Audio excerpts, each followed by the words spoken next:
அடியேன் ராமானுஜதாசன். அனைவருக்கும் வணக்கம். இன்னைக்கு நாம் பெரியாழ்வாரோட 6ஆம் திருமொழி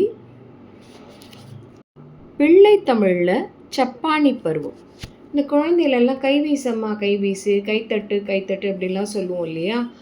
அதுதான் இங்கே யசோதை கிருஷ்ணனுக்கு கைத்தட்டி சப்பானி கொட்டு கைகளால் கைத்தட்டு அப்படின்னு சொல்லி பாடுற மாதிரி பெரியாழ்வார் பாடியிருக்கார். பார்க்கலாமா? மாணிக்க கிங்கினியார்ப்ப மருங்கின் மேல் ஆணி பொன்னார் செய்த ஆய்பொன் உடைமணி பேணி பவளவாய் முத்து இலங்க பண்டு காணி கொண்ட கைகளால் சப்பானி கருங்குழற் குட்டனே சப்பானி. உயர்ந்த மாற்று குறையாத பொன்னால் ஆன அரைஞாலில் சலங்கையெல்லாம் சத்தமிடுறதாம். பவழம் போன்ற வாயில் முத்துப்பற்கள் தெரிய கருமையான குழல் போன்ற கூந்தலை கொண்டவனே, உன் சிறிய கைகளால் கைத்தட்டி காட்டு பார்ப்போம் அப்படிங்கிறா யசோதை. பொன் அரைஞானோடு மாணிக்க கிங்கினி தன்னரை ஆட தனிச்சுட்டி தாழ்ந்து ஆட என் அரைமேல் நின்று இழிந்து உங்கள் ஆயர்தம் மண் அரைமேல் கொட்டாய் சப்பானி மாயவனே கொட்டாய் சப்பானி. மாணிக்க சதங்கை ஒழிக்க சுட்டி நெத்தியில் இருக்கிற சுட்டி தழஞ்சு அசைய தவழ்ந்து வரும் கண்ணா, என் மடியிலிருந்து இடையர்களுக்கு தலைவனான உன் தந்தை நந்தகோவருடைய மடியில் அமர்ந்து கைத்தட்டி அனைவருக்கும் காட்டுவாயாக என்கிறாள் யசோதை. பன்முத்து என் பவளம் பதித்தன்ன என் மணிவண்ணன் இலங்கு பொற்தோட்டின் மேல் நின் மணிவாய் முத்து இலங்க நின் அம்மை தன் அம்மணி மேல் கொட்டாய் சப்பானி ஆழியங்கையனே சப்பானி. நவரத்னங்களும் பதித்த பொன்னாளான காதணியின் ஒளிக்கு மேல் உன் முத்துப்பற்கள் விளங்குகிறது. அதாவது அவன் காதில் போட்டுருக்கிற தோடு நவரத்னங்களால் ஆனதான். அந்த நவரத்தனங்களோட ஒளியை விட அவனோட முத்து பற்கள் ரொம்ப ஒளி வீசுறதான். நீ உன் தாயாகிய என் மடி மீது அமர்ந்து கைத்தட்டு என்கிறாள் யசோதை. தூநிலா முற்றத்தே போந்து விளையாட வானிலா அம்புலி சந்திரா வா என்று நீ நிலா நின் புகழா நின்ற ஆயர்தம் கோ நிலாவ கொட்டாய் சப்பானி குடந்தை கிடந்தானே சப்பானி. வான்மதியை முற்றத்தில் உன்னுடன் விளையாட வா என்று நீ கூப்பிடும் அழகை நந்தகோபர் தன்னுடைய சக தோழர்களுக்கு பாராட்டி சொல்லி கொண்டிருக்கிறார். அவருக்காக கைத்தட்டுவாயாக அப்படின்னு இந்த இடத்துல திருக்குடந்தை 6ஆம் அமுத பெருமாளை பெரியாழ்வார் சொல்லின்னு இருக்கார்.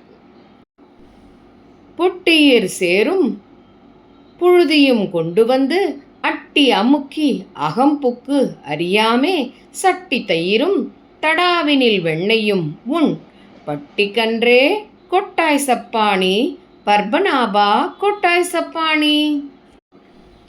சேற்றில் விளையாடி சேரை உடல் முழுதும் பூசி சேறுபடியாத இடங்களில் புழுதியை பூசிக்கொண்டு என் அருகே என் மீது பூசி நான் அறியாத போது வீட்டில் புகுந்து தயிரையும் வெண்ணையும் மாட்டுக்கொட்டிலில் திரியும் கன்று போல களவு செய்வதையே வாழ்வாக திரிபவனே, தாமரையை தொப்புளில் உடையவனே, நீ கை தட்டுவாயாக என்கிறாள் யசோதை.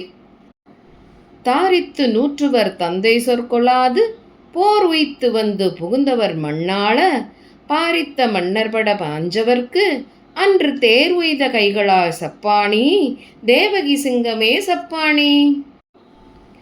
நிலம் முழுவதையும் தானே ஆள வேண்டும் என்ற துரியோதனாதிகளை அழியும்படி பாண்டவர்களுக்காக தேர் நடத்தி தேர்கால்களிலாலேயே நெருத்து போகும்படி தேரை நடத்தி அவர்களை அழித்த கைகளால் கைத்தட்டு தேவகி சிங்கமே கைத்தட்டு என்கிறாள் யசோதை.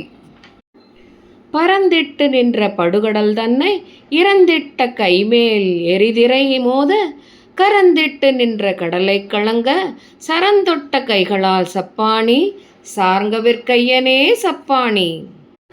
இலங்கைக்கு போக வழி கேட்டு சமுத்திரராஜன் பதிலேதும் சொல்லாமல் மௌனமாக இருக்க, கோபம் கொண்ட ராமன் இளையவனை வில்லை எடுத்து வர கூற, அவ்வில்லை கையில் தரித்த கைகளால் கைத்தட்டுவாயாக என்கிறார் ஆழ்வார். குரக்கு இனத்தாலே குறைகடல் தன்னை நெருக்கிய அணைக்கட்டி நீள்நீர் இலங்கை அரக்க ரவிய அடுகணையாலே நெருக்கிய கைகளால் சப்பாணி நேமியங்கையனே சப்பாணி. குரங்குகளின் படைகளைக் கொண்டு கடலில் அணைக்கட்டி இலங்கையின் அரக்கர்கள் அழியும்படி அம்புகளால் போர் செய்த கைகளால் சப்பாணி கொட்டு. அளந்திட்ட தூணை அவன் தட்ட ஆங்கே வளர்ந்திட்டு வாழ்வுயிர் சிங்க உருவாய் உளந்தொட்டு இரணியன் ஒன்மார்பு அகலம் பிளந்திட்ட கைகளால் சப்பாணி பேய்முளை உண்டவனே சப்பாணி. இரணியன் அவன் கைகளால் கட்டிய தூணை இங்கு இருக்கிறானா அப்படின்னு கேட்ட, இங்கேயே தான் இருக்கான், எங்கேயும் இருக்கான் அப்படின்னு சொல்கிறான் பிரகலாதன். அந்த தூணில் அப்படி தட்டுறானா. தட்டின ஒன்னே ஒளி பொருந்திய நகங்களுடன் நரசிங்க வடிவாய் தோன்றி இரணியனை இரு கூறாக பிளந்த கைகளால் கைத்தட்டு அப்படிங்கிறா. பூதனையை உயிரோடு உண்டவனே சின்ன கைகளால் கைத்தட்டு என்கிறாள். அடைந்திட்டு அமரர்கள் ஆழ்கடல் தன்னை மிடைந்திட்டு மந்தரம் மத்தாக நாட்டி வடம் சுற்றி வாசுகி வன்கயிறு ஆக கடைந்திட்ட கைகளால் சப்பாணி கார்முகில் வண்ணனே சப்பாணி. தேவர்களுக்காக அமிர்தம் கொண்டு வர பார்க்கடலில் கடைந்த கைகளால் கைத்தட்டுவாயாக. கார்மேகம் போல் குளிர்ந்தவனே கைத்தட்டுவாயாக. ஆட்கொள்ள தோன்றிய ஆயர்தம் கோவினை நாட்கமழ் பூம்பொழில் வெள்ளிப்புத்தூர் பட்டன் வேட்கையால் சொன்ன சப்பாணி இறைந்தும் வேட்கையினால் சொல்லுவார் வினைப்போமே. யாரையும் அடிமை கொள்ள வந்து தோன்றிய ஆயர்கண்ணனை வில்லிப்புத்தூர் பெரியாழ்வார் ஆசையோடு பாடிய கை கொட்டும் 10 பாசுரங்களை பாடுபவருக்கு தீவினைகள் அழிந்து போகும் என்று பல சுதி கூறுகிறார் ஆழ்வார். நாமும் தீவினைகளை அழிச்சுப்போமா இந்த 10 பாசுரங்களை சொல்லி?